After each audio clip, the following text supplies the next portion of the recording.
The notice was nailed to the door on a day when the wind already carried the smell of snow. 3 days. We paid through the month. You can't just throw us out with nowhere to go. The door closed. John turned to find Sarah and the children waiting in the snow, their faces already raw from the cold. John, what are we going to do? There's an old mine on the outskirts. It's dry and out of the wind. The mine entrance was a black square cut into the hillside, the timber frame sagging but still holding after decades. It's dark in there, Papa. I know, sweetheart, but the rock will keep us warm. You'll see. John struck a match. The lantern flame swelled, pushing shadows back into the shaft. They settled onto a bedroll of blankets, the children tucked between them, and for the first time that day, the wind was a distant thing. Mama, I am cold. Hush now, Thomas. Let me hold you. Papa will find wood soon. In the lantern's weak glow, the darkness pressed in, and every distant creak sounded like the mountain settling. Papa, I don't like it. It feels like the rock is swallowing us. I'll bring in more wood. Just a little while longer, and I'll have a fire going. John stepped out into the snow, the first gray light of dawn tracing the ridge, and began chopping a dead pine. The fresh wood caught slowly, but soon enough a small fire warmed the hollow, and Sarah noticed something strange. John, feel the air. It's not just the fire. The rock itself, it's warm. By mid-morning, pale daylight cut through the entrance, and the temperature inside held steady, a gift from the mountain. In town, word spread that the Reeves family had burrowed into the hillside like animals. Some laughed, others looked away. The wood shrank fast. By the fourth day, only a few sticks remained, and the cold crept closer. I'll go to town for supplies. We need a saw, and maybe someone will sell us beans on credit. Town was worse than he'd feared. Whispers followed him from the mercantile to the street. Housing your children in a hole. What kind of man are you, John Reeves? At the store, Emma and Thomas heard other children laughing. Mole people, they chanted, until the shopkeeper chased them out. Why do they hate us, Papa? We didn't do anything. Back at the mine, the fire was a fistful of embers, and the family huddled without speaking. John, if we don't find more wood by tomorrow, the children will freeze. The rock keeps us from freezing, but we need fuel. I'll go deeper tomorrow. He stared into the shaft. Tomorrow he would press deeper than any man alive. At dawn, John lit the lantern and followed the rusted rail tracks deeper into the mountain's belly. He found a rusted pickaxe and a shattered ore cart, but nothing that would burn. A sudden crack echoed overhead, and a shower of rocks crashed down just feet ahead of him. The lantern flickered. He pressed his back to the wall, breathing hard until the mountain settled. He stumbled back to the family hours later, empty-handed and gray-faced. Nothing? After all that risk, you found nothing? We can't keep gambling our lives. Later, when the children slept, Sarah turned her face to the rock and wept without a sound. Papa, well, we have to leave. I don't want to go back to town. No, we're not leaving. There's something down there. I just need one more push. But that night, staring into the dark, even John wasn't sure if he believed his own words. The next morning, a memory surfaced. An old miner once said the lower levels held enough coal to heat a small town. Sarah, I remember now. Old Ferris said this mine once yielded coal for the smelter. There's still a chance. He shouldered a sack and a small pick, then descended farther than before, into passages where the air tasted stale and ancient. In a side cut, his pick clinked against something softer. A thin seam of black, crumbly coal ran along the wall. He worked until his hands bled, filling the sack with whatever the poor vein would give. It burns. John, you did it. The children won't be cold tonight. The fire blazed for a full day. The children laughed for the first time since the snow had started, but by the second morning, the sack was empty, and the thin seam had pinched out to nothing. A day of warmth. And now we're right back where we started. How much more can we take? John sat staring at the last ember. A pocket seam wasn't enough. They needed a real vein, or the mine would swallow them all. By nightfall, Emma's breath came shallow. The damp had found her lungs. You said we'd be safe. This is your doing, John. They fed the last sticks to the fire, but the cold inside the mine was deeper than cold. Is Emma going to die, Papa? John had no answer. The weight pressed on him like the mountain above. You should have let us freeze in the open. Then I wouldn't watch my children fade in the dark. He almost walked out to beg for help, but her words stopped him. He picked up the lantern and the pick. If the mine wanted to test him, he'd answer with steel. I am going deeper, Sarah. I'll find a vein, or I won't come back. And he walked into the shaft, beyond where any miner had drilled in a generation. Deep in the dark, a faint draft led John into a side passage, barely wide enough for his shoulders. There, a seam of coal ran along the wall, thicker and darker than the last. He set to work. He swung the pick with desperate rhythm, filling the sack as fast as chunks broke free. A crack split the silence, and a slab of rock crashed down where he'd stood moments before, coughing dust. He dragged the sack and himself back through the narrow throat, the mountain groaning behind him. Hours later, he stumbled into the family's hollow, blackened and bleeding, but the sack was heavy. John, you are hurt. What happened? Better coal.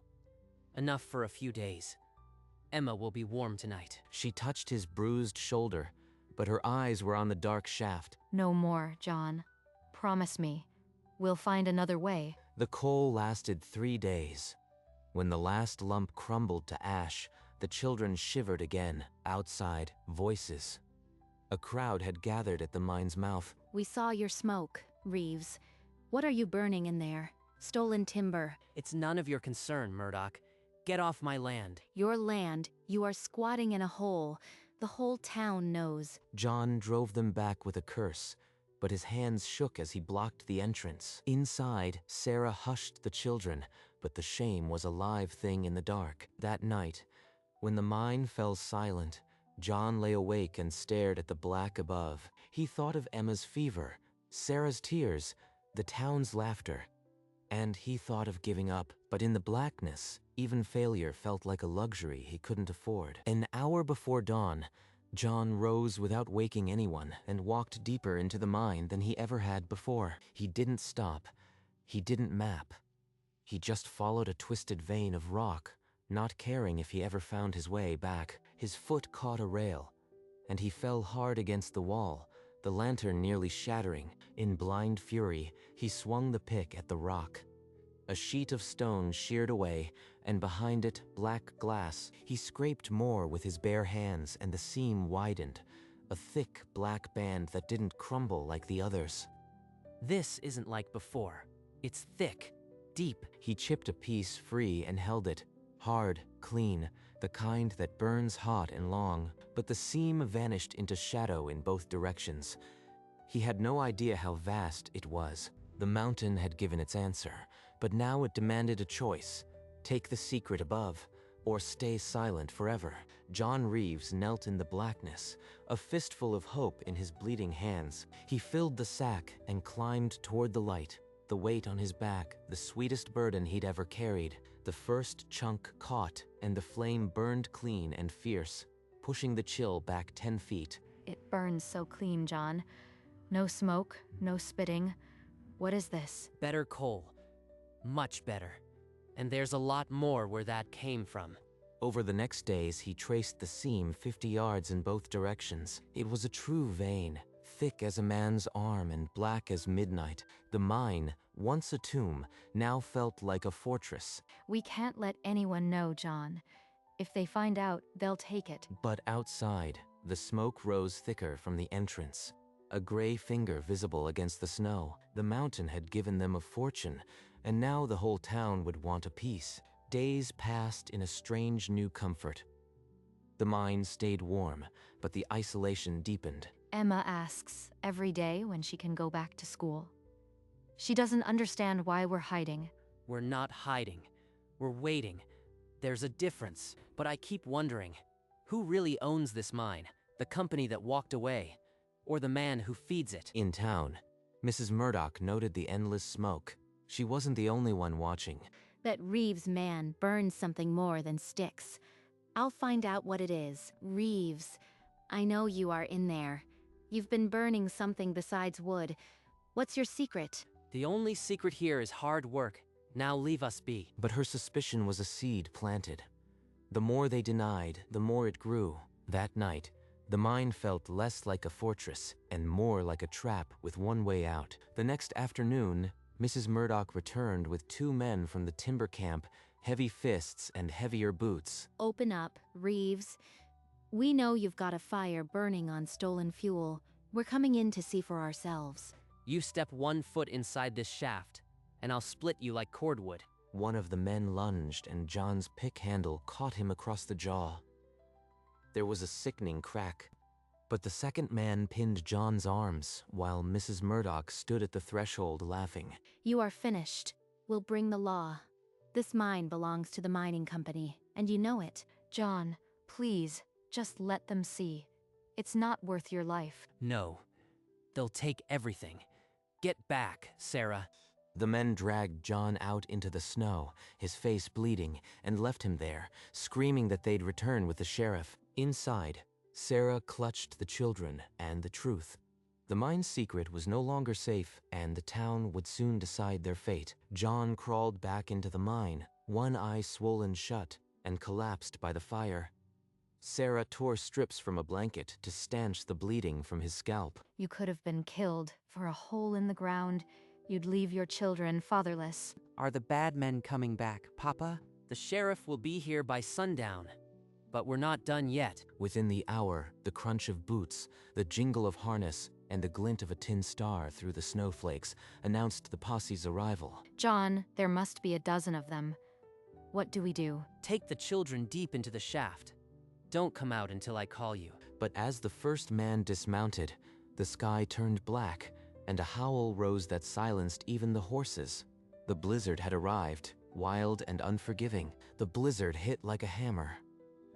In minutes, the entrance was buried under 6 feet of drift. The posse retreated, cursing, and for one impossible night, the storm that trapped them became their shield. The storm howled through the night, but by gray dawn, the wind fell to a whimper. From outside came a weak, desperate cry. John, there's someone out there, freezing. We have to help. John peered through the drift and saw a man, blue-lipped and stumbling, only yards from the buried entrance. If I bring him in, he'll see the coal. The sheriff will know within an hour of the thaw. John Reeves, if you let a man die on our doorstep, everything we've done here is worthless. John took the pick and broke through the drift, dragging the man inside before the storm could swallow him whole. By the fire, the man shivered and stared at the roaring coal blaze, his eyes wide with understanding. You keep what you saw here to yourself. Swear it. But the blizzard had not finished its work. Within the hour, more shadows stumbled out of the white. A cowhand, a timberjack, a mother with 2 children. John stood at the entrance, knowing that every soul he saved would be a witness against him when the thaw came. And he opened the door anyway. Within hours, the mine was crowded with a dozen survivors, their labored breathing filling the shaft with a communal warmth. John, the coal is burning faster than we can feed. We'll be out by morning. Then I'll get more, but they can't know where it comes from. But as he turned, a familiar voice cut through. Mrs. Murdoch, half frozen and with a broken arm, was carried in by 2 lumbermen. Seems the mountain saved me too. You still burning stolen coal, Reeves? John froze. The woman who'd brought the sheriff was now warming herself at his fire. I could throw her out and leave her to the storm. That's what she'd do to me. Don't even think it, John. We're not that kind. That night, the truth became impossible to hide. John emerged from the depths with a fresh sack of coal, and every eye followed him, and through the darkness, a whisper spread. When the thaw came, the mountain would belong to whoever had the papers to prove it. The blizzard broke on the 3rd day, but the mine was still a dozen souls deep, and the coal burned faster than ever. John, we're down to the last sack. We can't feed this many fires. Maybe if you'd let a surveyor prove this hole is yours, we wouldn't be hiding like rats. I didn't see you offering up your land, Murdoch. Sit quiet, or I'll put you back in the snow. Before the echo died, a shadow filled the entrance. A man in a weathered coat, carrying a brass compass and a leather case. My name is Robert. I am a mine surveyor. The county sent me to assess safety and deed. If he sees the seam, he'll file a claim for the company. Everything we've built is gone. Maybe he's not our enemy. Show him the coal, John. Show him what we've done. All right, Robert, I'll show you what this mountain holds. But the truth goes both ways. And so John Reeves, blackened and bone-tired, led the surveyor deeper than any claim with a dozen witness eyes behind him. John led Robert 100 yards into the shaft, past the rusted rail, until the coal seam gleamed in the lantern light like a promise. This is high-grade bituminous coal. A vein this thick could heat the whole county for a decade. It's been keeping my family alive. And now it's warming a dozen strangers who'd have frozen above. The supports are sound, old, but set by men who knew their business. No danger of collapse. I've checked the county records, Reeves. The original claim lapsed in '67. This mine has no lawful owner. No owner. After everything, the mountain might actually belong to us. They emerged into the crowded chamber, and the silence was heavier than the rock overhead. I'll file that the mine is safe for habitation and mining, but the council must vote on the deed. Then we'll face that vote. We've paid for this place in sweat and blood. And as the surveyor's words settled, a dozen faces showed a dozen different weights of hope and dread. 3 days later, the town hall was packed despite the cold. The Reeves family stood at the front, faces set like stone. The mine is structurally sound, the coal vein abundant, and legally it belongs to no one. It has been abandoned for over 2 decades. This man broke the law.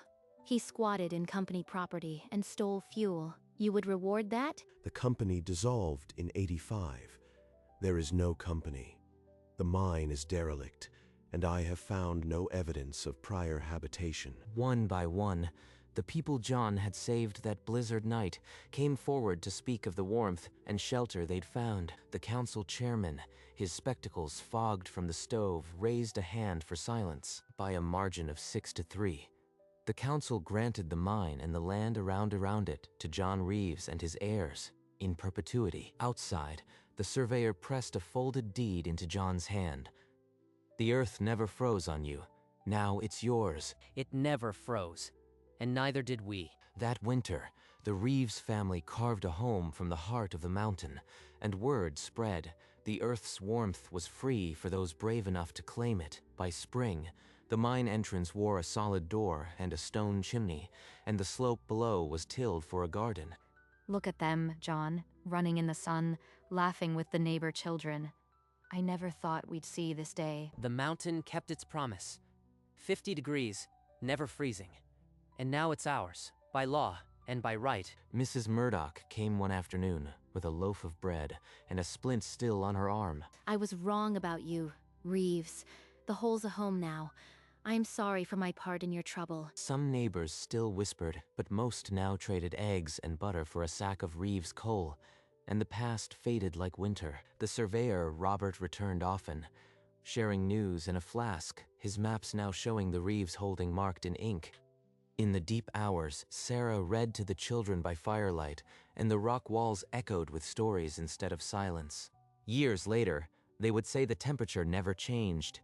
Always 50 degrees, the Earth's own gift, and the mine that once threatened to be a tomb became the only place where hope never froze. As the weeks passed, the mine never dropped below 50 degrees, as constant as the Earth itself. I hung the deed next to the lantern. Every morning, it's the first thing I see. Papa, look, the snowman's melting, but we built a fort. A neighbor's wife came with a wheel of cheese, and John paid her in coal. The barter warmed more than bellies. John framed the grant letter in oak and hung it beside the entrance. The ink still smelled fresh. I've marked the new boundaries on the county map. Your name's in ink now, Reeves. In the evening, Sarah sang the old hymns, and the rocks softened the notes into lullabies. Papa, one day I'll work the coal like you. Then you can rest. At night, the smoke still rose, but now it signaled a home.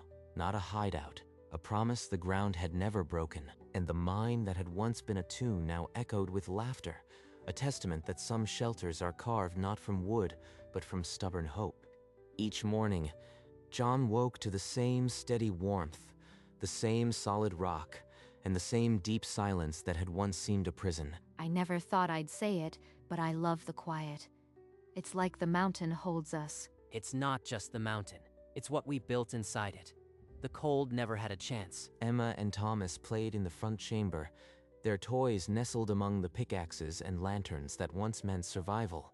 The surveyor Robert stopped by one last time before a job in the eastern counties.